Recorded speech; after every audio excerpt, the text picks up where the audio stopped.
Muy buenos días o buenas tardes con todos. Me presento, soy el licenciado Diego Segarra, quien en esta oportunidad brindará una presentación sobre los diseños de investigación científica para la investigación en salud. En esta ocasión vamos a revisar los principales diseños de investigación utilizados en salud, con especial atención a situaciones que aparecen con frecuencia en rehabilitación. La meta no es memorizar una lista de nombres, sino aprender a reconocer esa lógica que existe detrás de cada diseño y elegir, por sobre todo, el que responde mejor a una pregunta de investigación. Cuando nosotros hablamos de diseño de investigación, nos referimos a ese plan lógico que conecta cuatro elementos: la pregunta que queremos responder, la forma en que vamos a organizar el estudio, los datos que recogeremos y el tipo de conclusión que podemos sostener. Por eso, el diseño no es una etiqueta que se añade al final del protocolo. En realidad es una decisión que condiciona desde la selección de los participantes hasta el análisis y la interpretación de los resultados. Durante esta exposición utilizaré ejemplos similares a lo que ya se está viendo con ustedes en su práctica clínica, ¿no? Temas como lesión medular, accidente cerebrovascular, las discapacidades distintas que ya se están trabajando, sobre las cuales ya se está interviniendo en el instituto. La idea es que al terminar puedan mirar una pregunta de investigación y explicar con claridad qué diseño sería más coherente con esta y por qué. ¿Ok? Entonces vamos a comenzar. La sesión tiene cuatro objetivos. Estos son: primero, diferenciar entre los diversos tipos de estudios que existen, como los descriptivos, analíticos y de intervención. Segundo, reconocer esa lógica temporal que hay, desde dónde parte el estudio, qué se compara y cuántas veces se mide. Tercero, elegir un diseño compatible con la pregunta de investigación. Finalmente, es anticipar las principales amenazas de sesgo y reconocer qué guía de reporte corresponde a cada estudio. Cada tipo de estudio se corresponde con una guía muy particular que se podría comentar, se podría referir, es prácticamente un estándar para poder realizar ese tipo de estudios. Entonces al final no basta con decir este es un estudio de cohorte, o este es un transversal, o este es un observacional, ¿no? Lo que se espera es justificar por qué estamos nosotros realizando ese tipo de estudio. Es decir, justificar esa decisión de el investigador está asignando una intervención, está asignando una comparación, se está realizando una comparación, se observa a las personas solo una vez o se está haciendo un seguimiento a lo largo del tiempo. Se está empezando por la exposición, la variable exposición, o por los resultados, el desenlace. ¿Qué inferencia se permite y cuál no, según el diseño que estamos planteando? Veamos esta pregunta de entrada. ¿Qué diseño se elegiría para estimar la frecuencia de caídas en pacientes con lesión medular atendidos durante el 2026? Todavía no respondamos esa pregunta, pero la palabra frecuencia puede significar cosas muy distintas. Si se pregunta, por ejemplo, qué proporción presentó caídas durante un periodo y se obtiene la información en una evaluación, podría plantearse un estudio transversal descriptivo.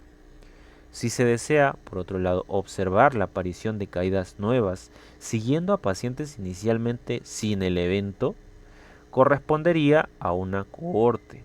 Esta ambigüedad muestra por qué la formulación precisa de la pregunta es anterior a la elección del diseño. En ese sentido, primero tenemos que plantearnos adecuadamente la pregunta para luego corresponder esta pregunta con el diseño de investigación. Ok, pasamos a la siguiente diapositiva. Listo. Entonces, todo estudio comienza con una situación que necesita comprenderse. Por ejemplo, se observa que algunos pacientes abandonan prematuramente la terapia.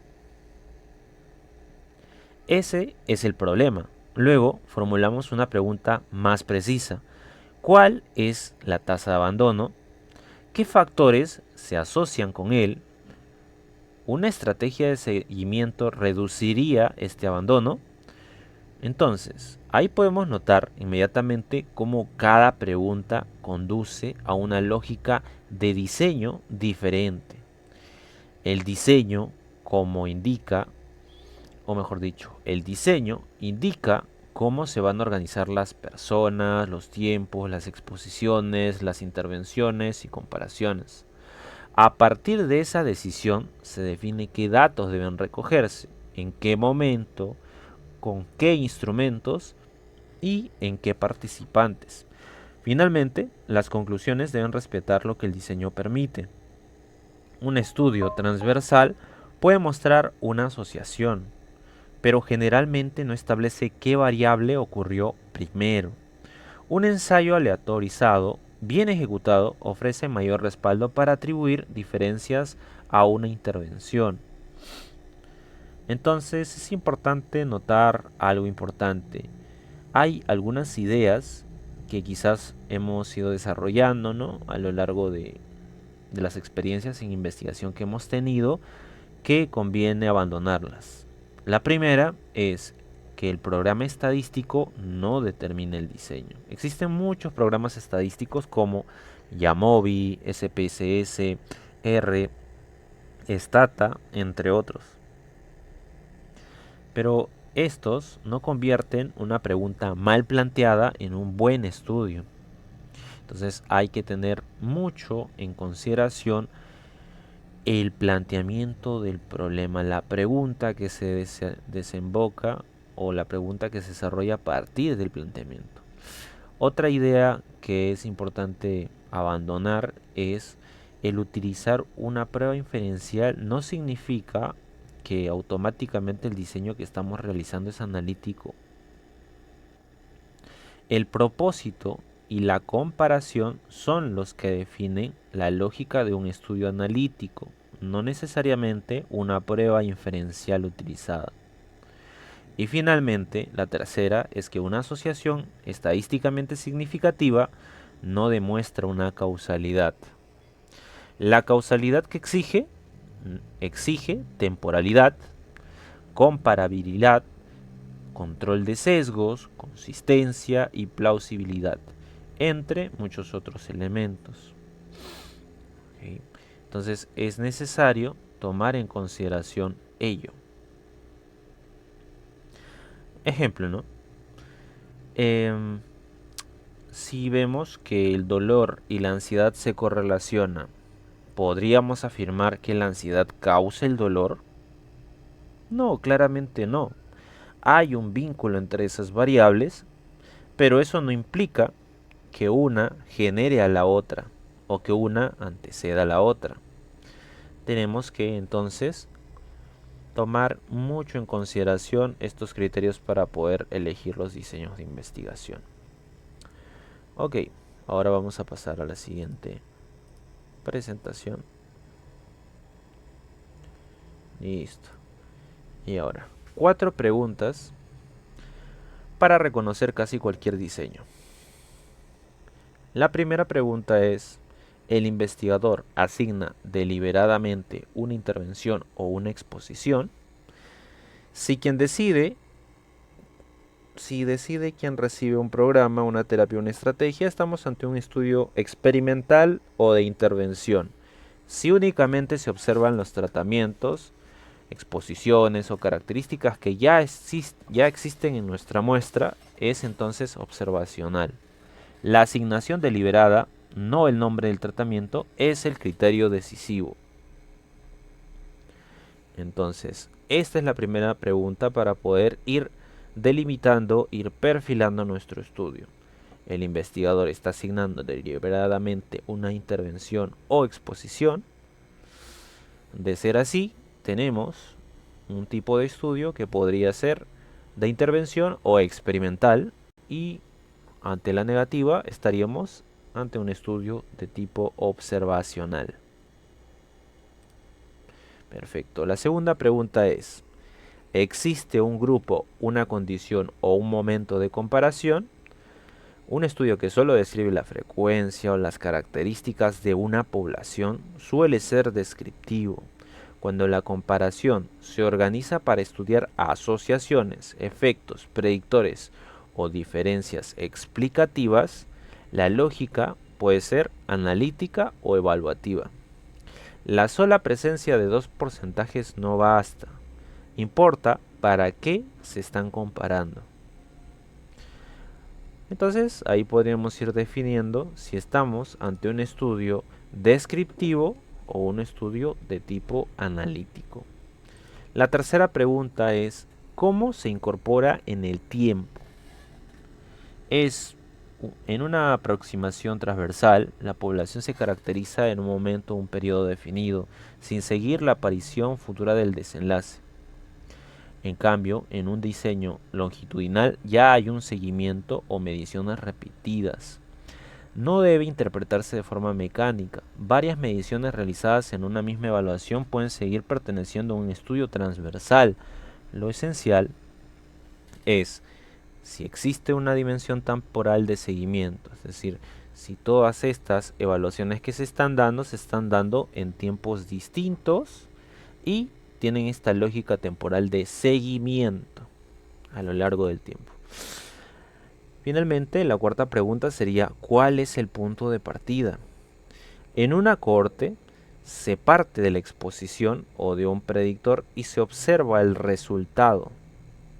En casos y controles se parte del resultado, casos con el evento y controles sin él, y se reconstruye la exposición previa.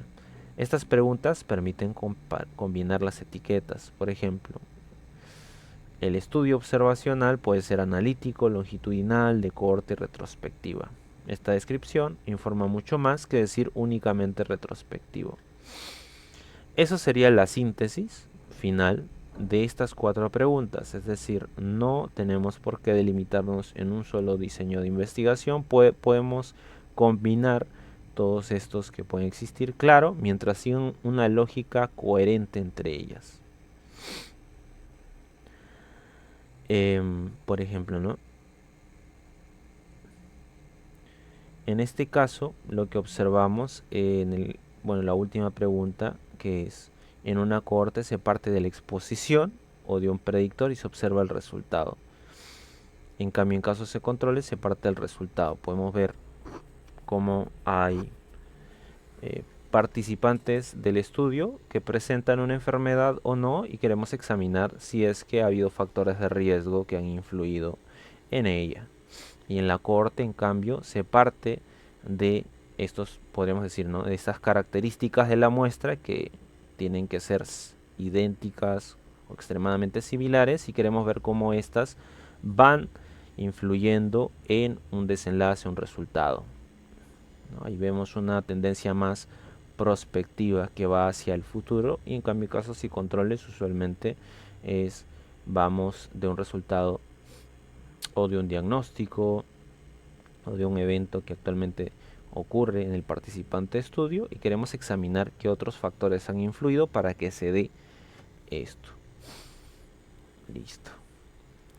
Ahora, la clasificación funciona por estos ejes, ¿no? Y estos cuatro ejes son los que van a finalmente ayudarnos a determinar, a delimitar este tipo de estudios. Ya. Ahora vamos a los estudios observacionales descriptivos.